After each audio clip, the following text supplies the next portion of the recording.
All right, we are live. Call to order. Welcome everyone to the March 11th Downtown Advisory Board meeting. Thanks for joining us. So let's start with taking roll call. Aaron Turpity. Here. Linda Nishioka. Present. Brad Compton. Present. Tyson Giza. Here. Josh Kay here. Vincenzo Maduri. Not Said it might be late. okay. Scott McLeod. I'm here. Jordan Truitt. Here. And Charles Weathers. Here. Okay. Well, prior to the approval of the agenda, I've been asked to add an item to it, the UGM Saffron RFP update, as an information report topic for today's meeting. So, Cherie, do we need to approve that? Yes, as part of your approval of the agenda. Thank you. Okay, so all those in favor of adding the UGM Saffron RFP as an information report for today's meeting, say aye. Aye. Would you like me to make that motion? Excuse me, it needs to be a motion. Correct me if I'm wrong, but I think a board member has to make a motion. The motion on the floor is to add the UGM Saffron RFP update as an information report. Yeah, I'm sorry. I'm not really like a formality kind of person, but I just remember as being the board chair, it's kind of annoying that you have to initiate motions, but you can't make them. I was reviewing I'm trying to morning, and, I'm doing you a favor. I make the motion as stated. I'll second that motion. thank you, Tyson. All those in favor say aye. Aye. Aye. Aye. And all those opposed say no. None, motion carries. Thank you, Aaron. I'm sure I'll eventually learn how to do this. Oh, no. Okay, so moving forward, pulling up my files here for our agenda. And thank you, Anita, for getting the budget out before the meeting, the updated budget.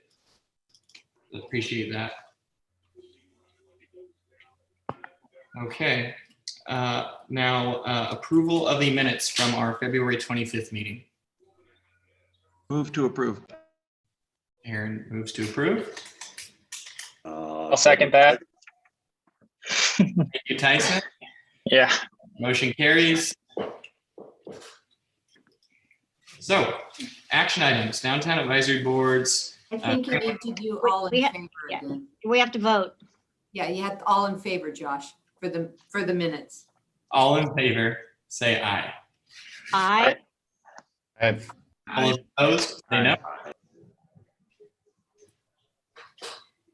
Motion carries. We have approval of the minutes. So now we're on to action items for the 21-22 Riverfront Downtown or renewal budget recommendation to agency board.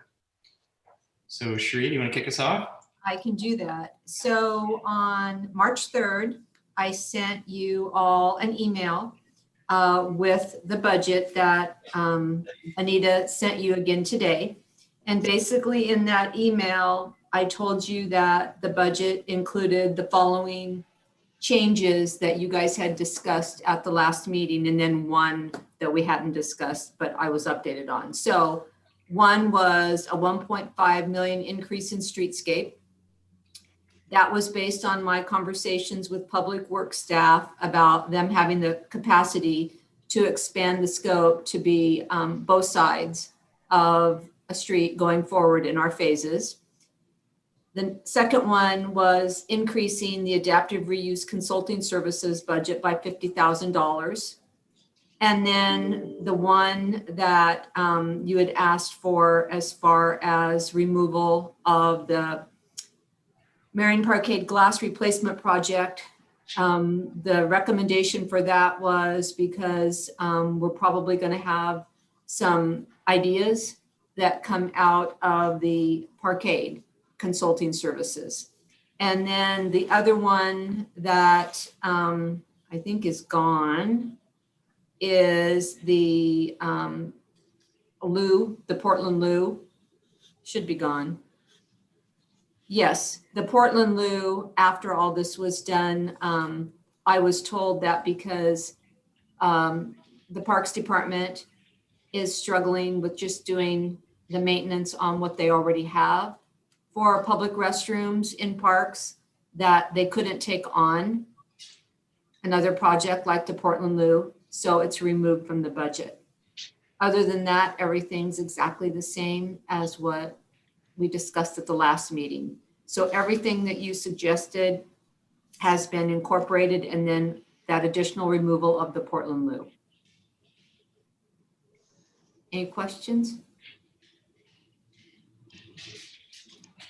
So basically, I need someone to make a motion to move forward a recommendation of this budget to the agency board for consideration.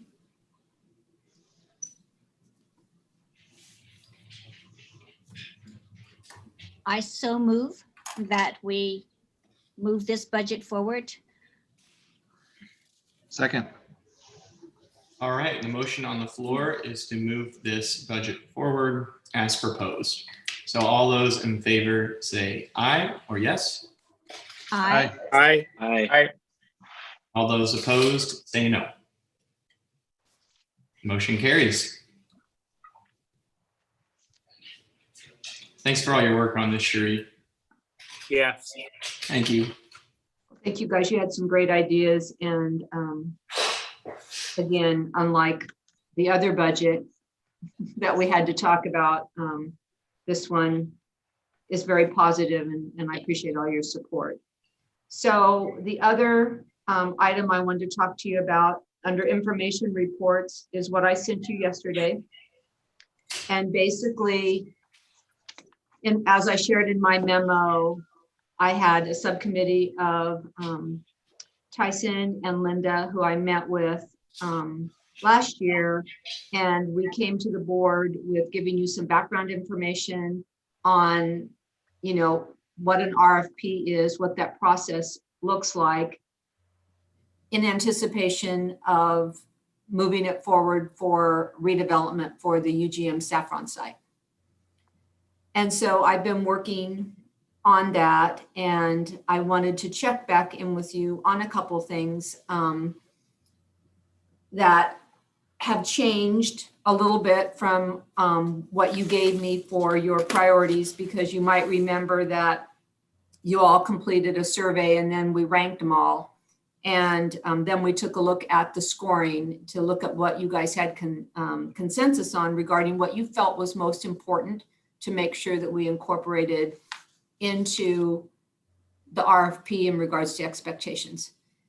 So I've done that to the best of my ability, but there's two things that are a little bit of a disconnect from what we talked about, and I wanted to talk to you about those. One of those is I put in here as one of the objectives for the site that the housing component include a minimum of 20% affordable housing at an average of 80% median family income. We had talked about wanting to be as broad as possible and not prescriptive, if we could, in order to throw the net as wide as we could to encourage people to solicit this. I'm just going to be perfectly honest with you. As you know, UGM is currently a shelter. And because it's currently a shelter, it would make sense to some that it continue to be a shelter because we continue to be in need of housing for homeless. Again, I think I'm trying to be as transparent and honest as possible, but I went through it with building and safety and with the fire department. And once UGM moves out, we could move 100 people in there again, 100 more people, and use it as a shelter. So what I'm proposing here, even though it's different than what we talked about as far as adding the requirement for affordable, I'm trying to make sure that we're capturing the goals that council has in regards to coming up with housing options, but have it as minimal as possible to not negatively impact the vision for the site. Is this making sense to everybody? I hope. Yeah. Okay. Okay. So that one is different than from everything that we talked about. The brother or sister part to that is we also talked about, and we've talked about this several times, our goal to, when we do new construction, to have it be on the tax rolls. So putting in an element of affordable housing opens it up to partnerships with a housing authority or a nonprofit that typically do not pay taxes. And so I guess my piece on that is every one of the most recent housing projects that we've done has gone in and is working to get the multiple unit housing tax incentive program, which means your taxes are, you don't pay taxes for 10 years for the housing component of the project. The analysis of that always shows that we really reap the benefits in year 11 after giving them the ability to stabilize themselves and be successful when they go back on the tax rolls. But I bring it up in that, obviously, if in fact this is developed in some type of a structure that has a nonprofit, there could be that element of not contributing to the tax rolls. We can also try to take a look at what they did when they did the building that Salem Alliance Church has up on Broadway, because Salem Alliance Church is obviously a nonprofit and doesn't pay taxes. One of the conditions of the agreement when they were selected to develop that site was they had to have tenants on the ground floor that did pay taxes. So again, that's been done before, and that's something that we could consider as we move this forward. Did everybody get a chance to read this? Is it feeling like, am I meeting your expectations of how I wanted to speak about about what we wanted there? I browsed through it, Sheree, and frankly, it exceeds expectations from my standpoint. I mean, this is really thorough, and I'm sure the actual RFP is going to be pretty thick.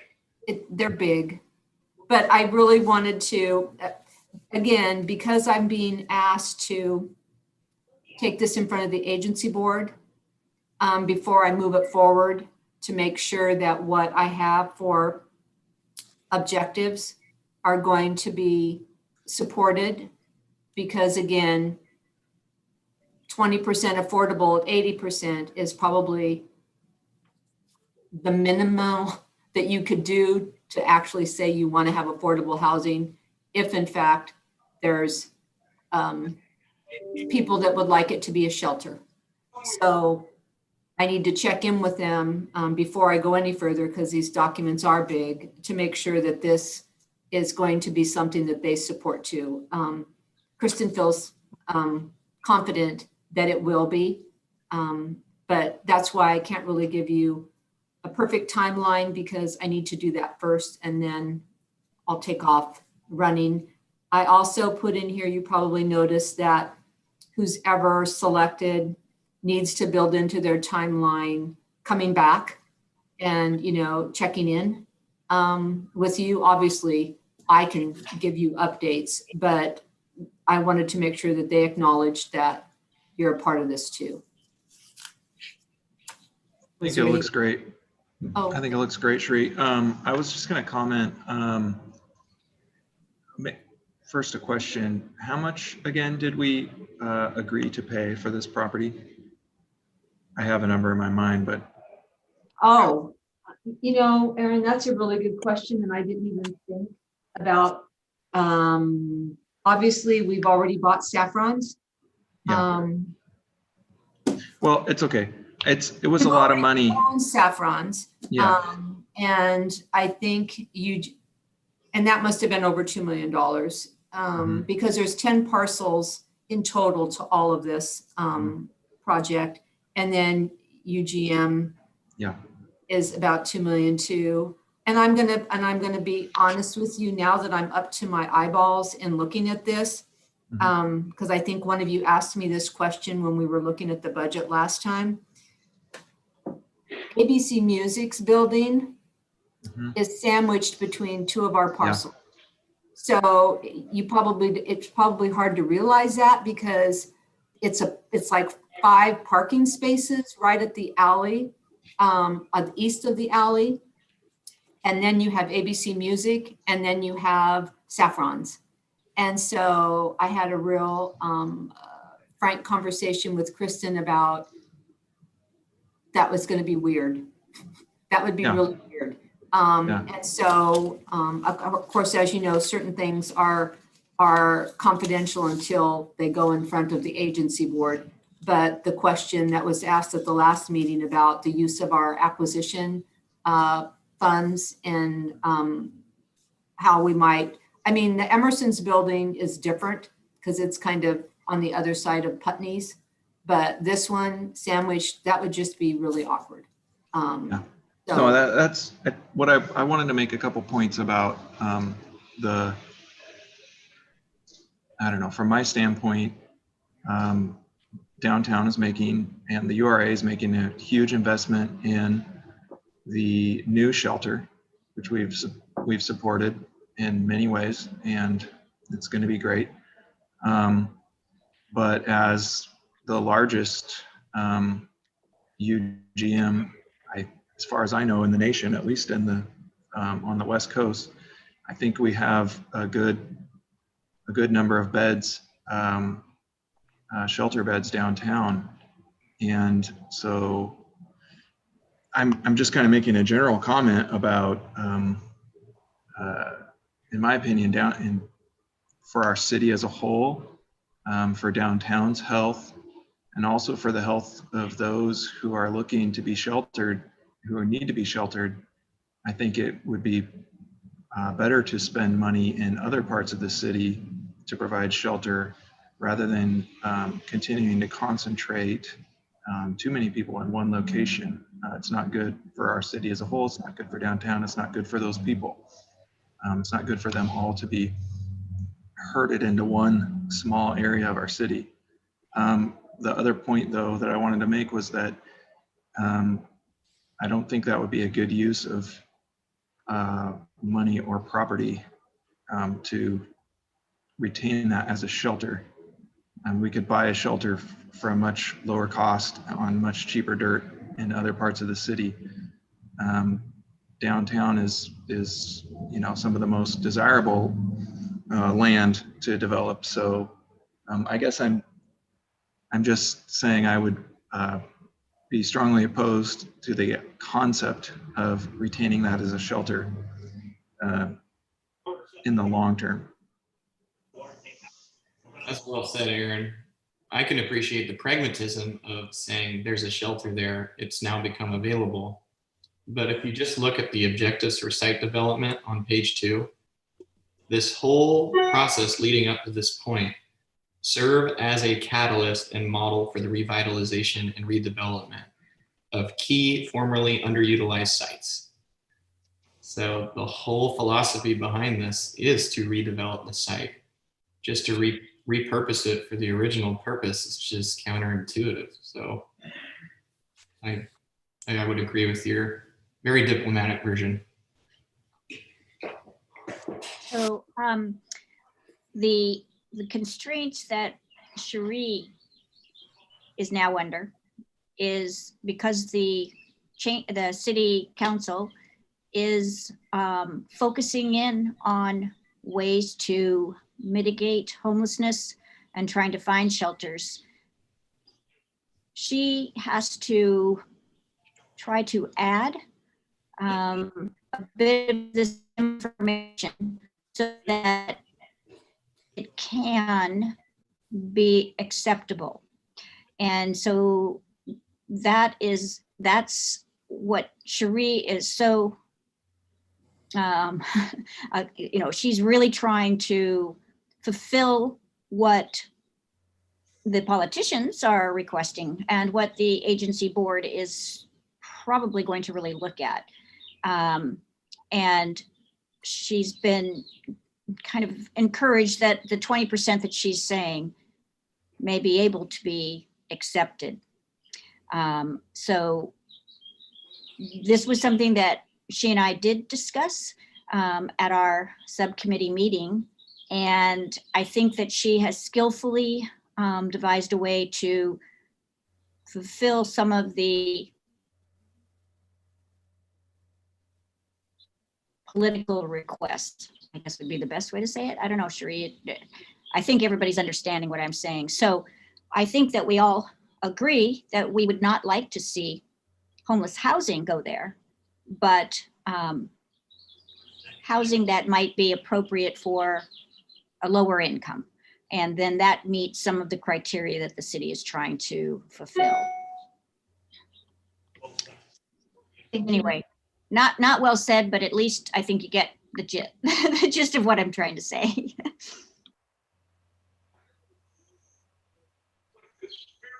Again, I really wanted to, because I know this is very important. This is a key project for us. So I wanted to make sure that I showed you where I was going and what I want to represent as far as our expectations for what we would like to see redeveloped there.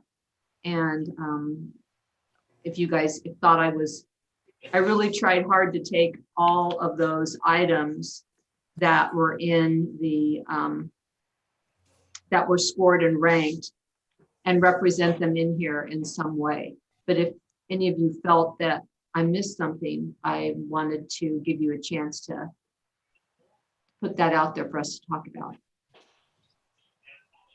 I apologize. I'm trying to find this packet. I don't know. I can't find it in my emails. I can find the agenda for today, but I don't know exactly which one we're looking at right now. Anita, would you be able to send that over to me?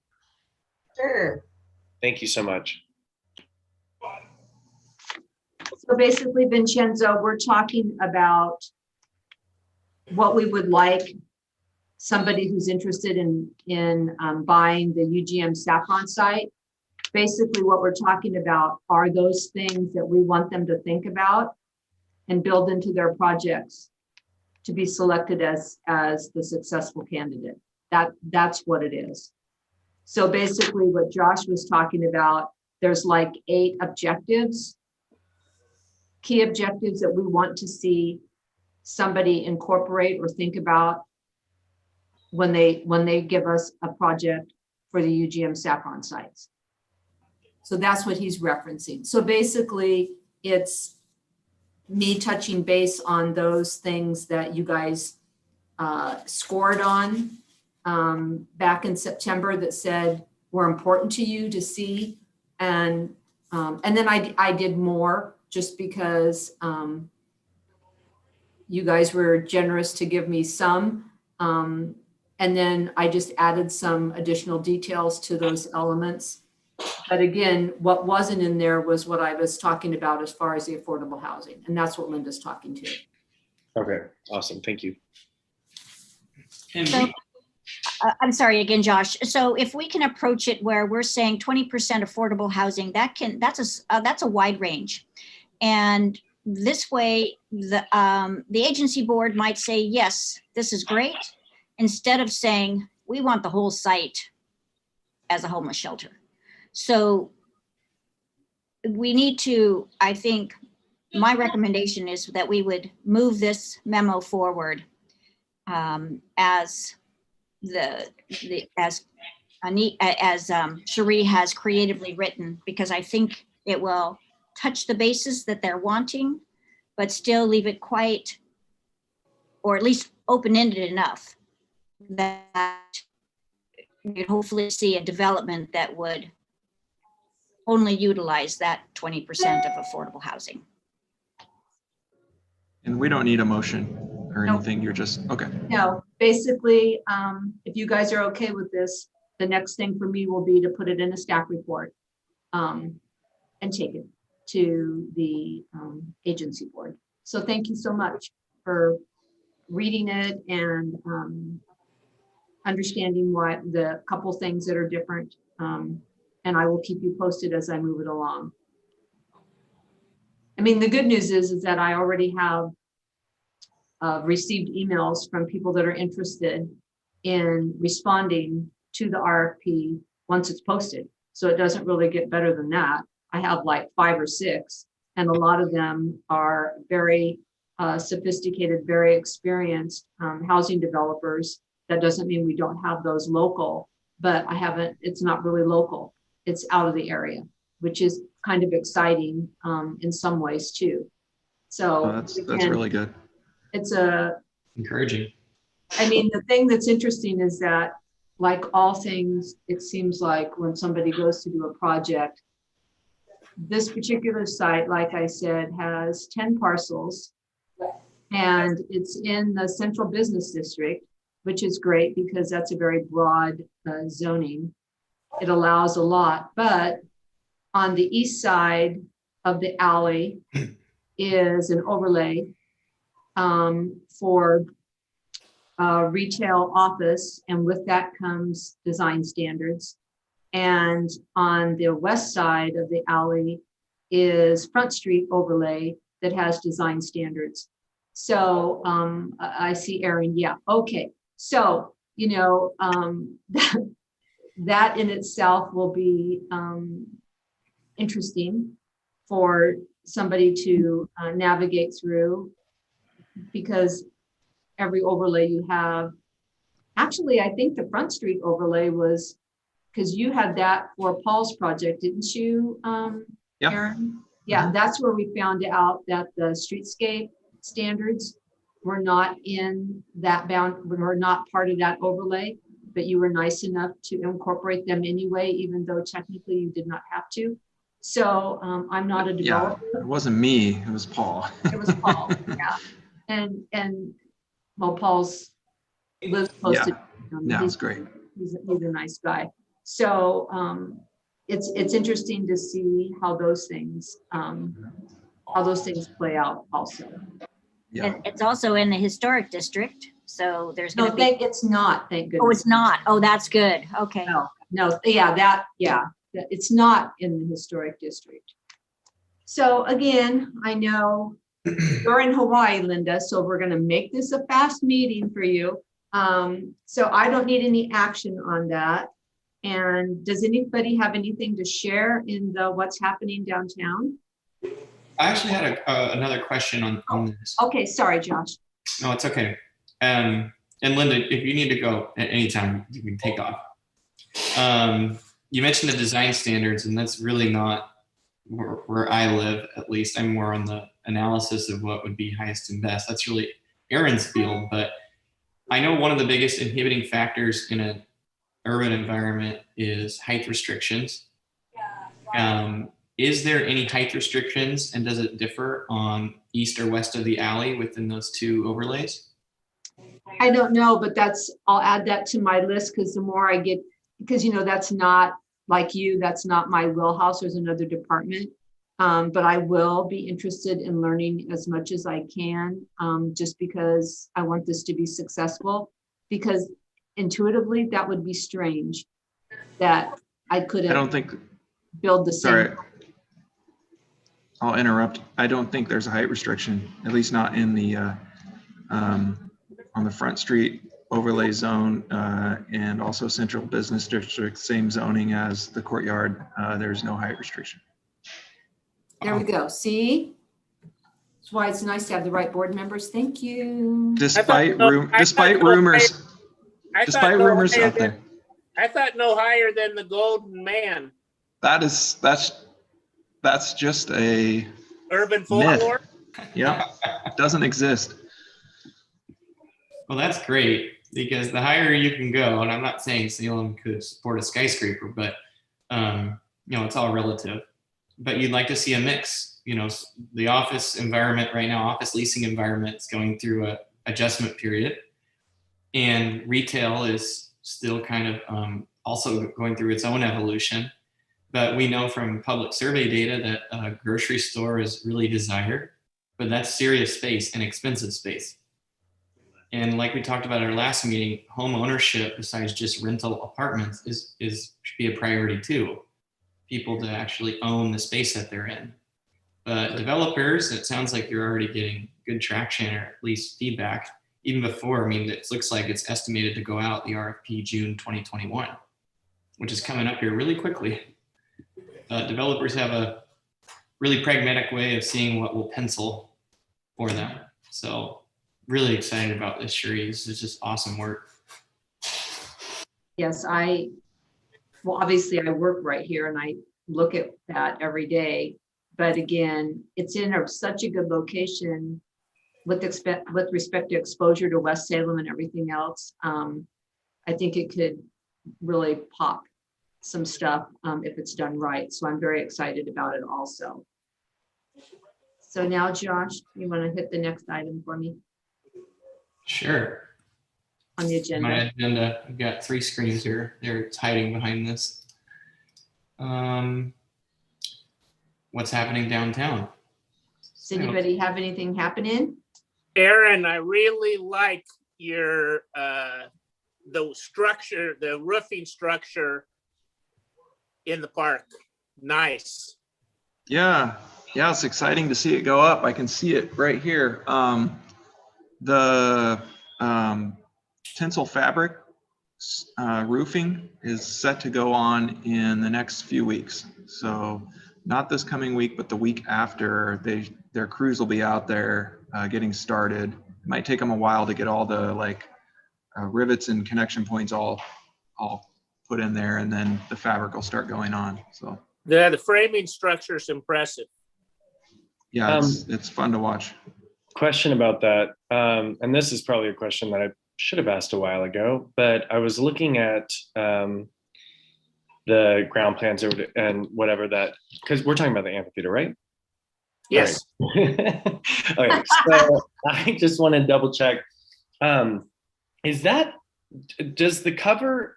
there like an awning for rain protection, or is it open?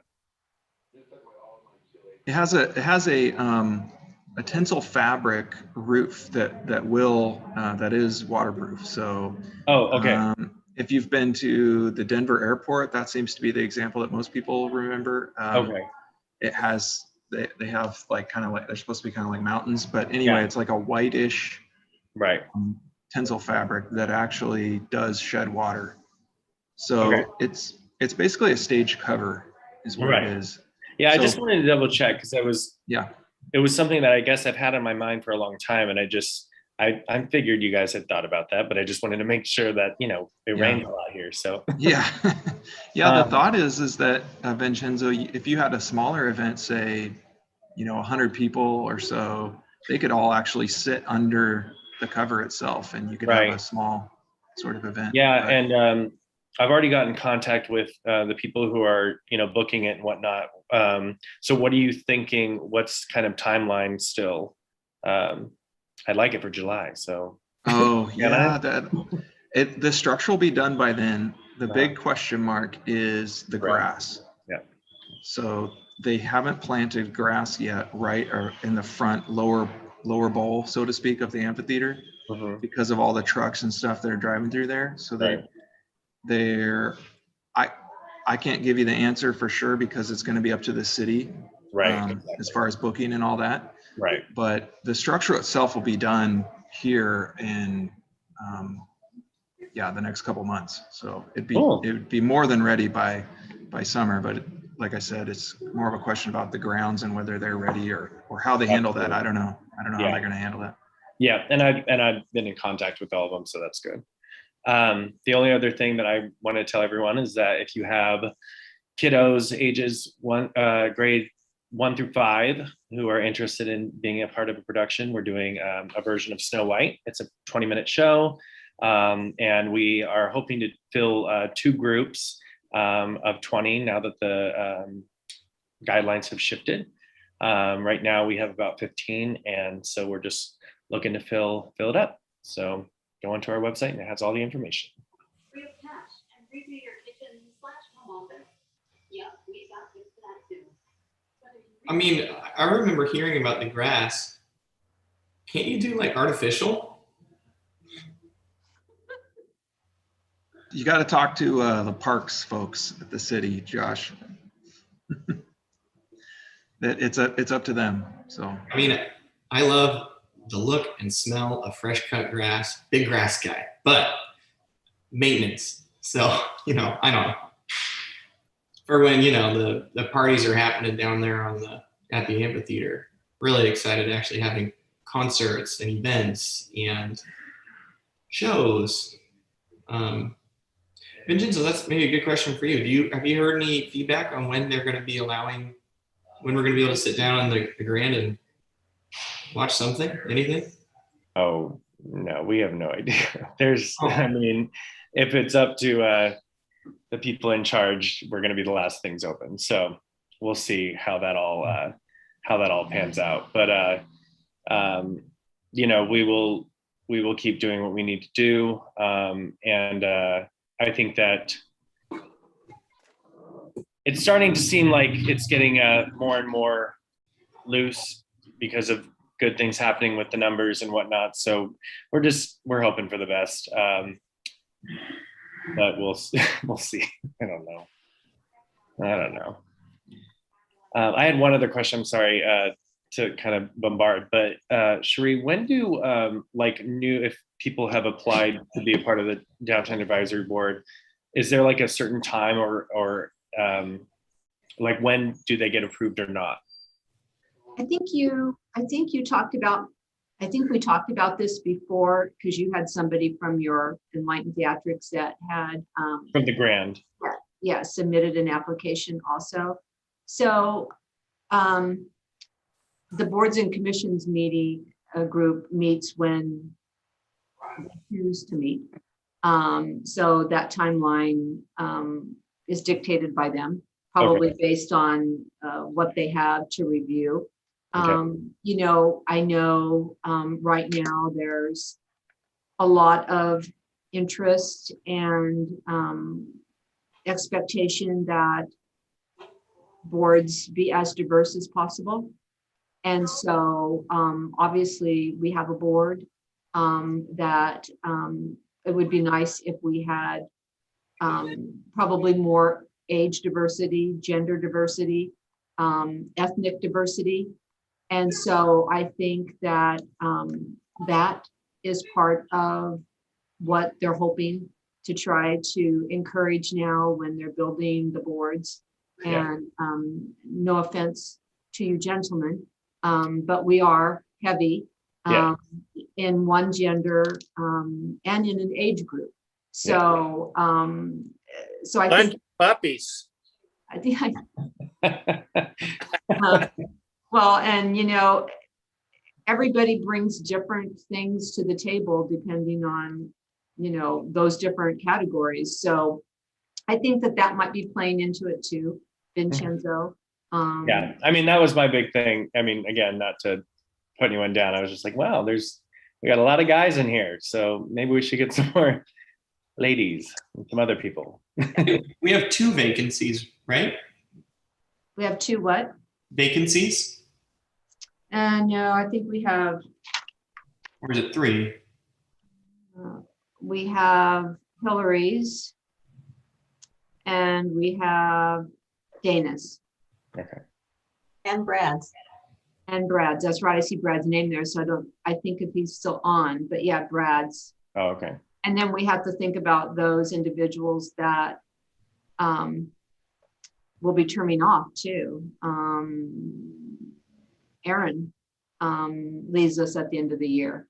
So, you know, I appreciate those of you that, you know, outreach and try to encourage people to think about being on the board. It's appreciated. So yeah. Does that answer your question, Vincenzo? Yeah, I guess it's just dependent on that other committee. Yeah, And I've never even attended one of those Okay. meetings, but my sense is that they call them. okay, yeah, I'll just They let, have things to do. I'll let her know what that process is. Okay. Thank you. Anybody Well- else have something exciting going on? I can tell you a couple things that I know about. So it's been a while, but you know, Marquee bought that site next to Pringle Creek, close to where the amphitheater is going in. And there's, you know, obviously they had to deal with the bank and opening things up and trails and so on and so forth. But it's my understanding that they're going in for a pre-app on a 72 unit rehab. And that's for people that are coming out of, let's say you got your hip replaced. And so you need time to recover, but the hospital doesn't want you in the hospital. So you go into a rehab facility. Same with if you have some type of maybe a brain injury or something where you don't necessarily need to be in the hospital, but you need time for rehab. You go in, that's what Marquee does. So it looks like they're moving forward with their 72 units of rehab and then 3,900 square feet on the ground floor of retail commercial. So the good news is I think that they started that in 2015. So it's been, you know, sitting there a while. So it'd be nice to see the cranes and the construction workers down there. I also, it was kind of a fluke, but I went up to look at I've been in the building a lot because it's been vacant. The owners, I never occupied it. Next to Grocery Outlet going west is a building 910 Front Street. It was where they made ice in the old days. It's a huge, Josh knows it. It's a huge building inside. The owner that bought it had a goal of wanting to put a woman's athletic facility in there and a roller skating rink, but that didn't pan out. And so there's another developer that bought property. Rebecca, how long have you been with me? 4 years? That was our first kind of meeting with somebody from the outside. He controls that property. He's doing part of it in memory care and part of it in assisted living. Well, he just gave notice to people that are in a building that's on that property right now that will be taken down.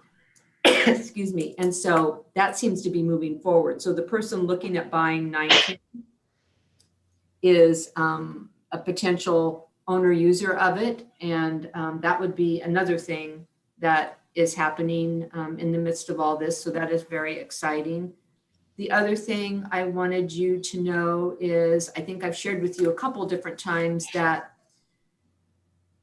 I try to keep in touch with those property owners that are sitting on totally vacant or buildings with a lot of vacancy or a hole in the ground, just to check in to see if there's anything that we can do, if we can help. And so what we're doing next week is we're inviting those representatives from those properties that are in that kind of midtown quadrant, Nordstrom's, Salem Center, Rite Aid, TJ Maxx, Penny's, Liberty Plaza. We're going to have a 90-minute conversation with them to see what their vision is, how things are going for them, give them an opportunity to meet each other, and to see if there, again, anything that we can do to help in any way. So I'll keep you posted on that, because I know I've talked to some of you about it. I look at it as an opportunity because there's so many in the same kind of area. that if redeveloped with some kind of a theme, we talked about it last time, it would be pretty cool. But that is a lot of vacancy. So, you could look at it as a crisis, or you could look at it as an opportunity, and I'm going to look at it as an opportunity. So I'll let you know how that goes after next week. And then my final thing is, I know you guys are going to be really sad, but we don't need the 25th meeting this month. Dang.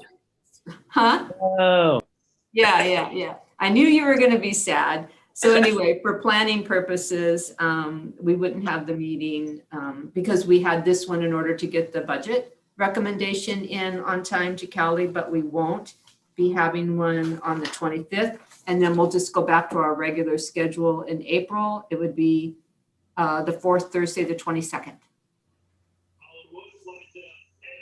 Wonderful. That sound good? All right. Well, if there's nothing else, I would move that we adjourn. Oh, Josh, I had one thing for Aaron. I never forget what people ask me. You asked me about the landscaping by. Oh, yeah. Mhm. Yeah. So I finally got the answer. They did it. McMinimums has their own landscaping people. And it was interesting because it's a thorn bush garden. And the manager said they've had so many people ask about it. And when she said thorn bush, I'm thinking, oh, that's an interesting plant. But again, I just didn't want you to think I had forgotten, because you wanted to know if the city did it or if they did it. Yeah. And they did it.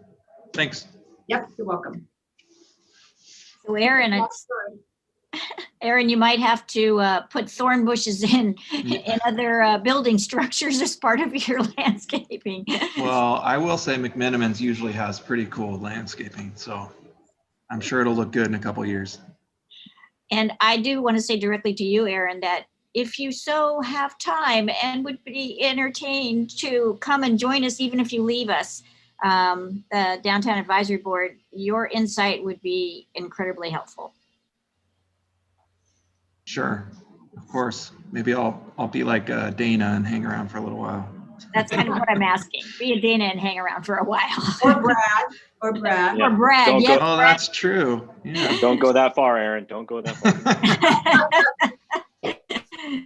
Hey, I'll add one quick little note, just a little economic update on our side. We, the pandemic continues, obviously, and I know this group doesn't need to hear it, but, it's great that things are opening up, but continued support of downtown is huge on the restaurants and the businesses down there.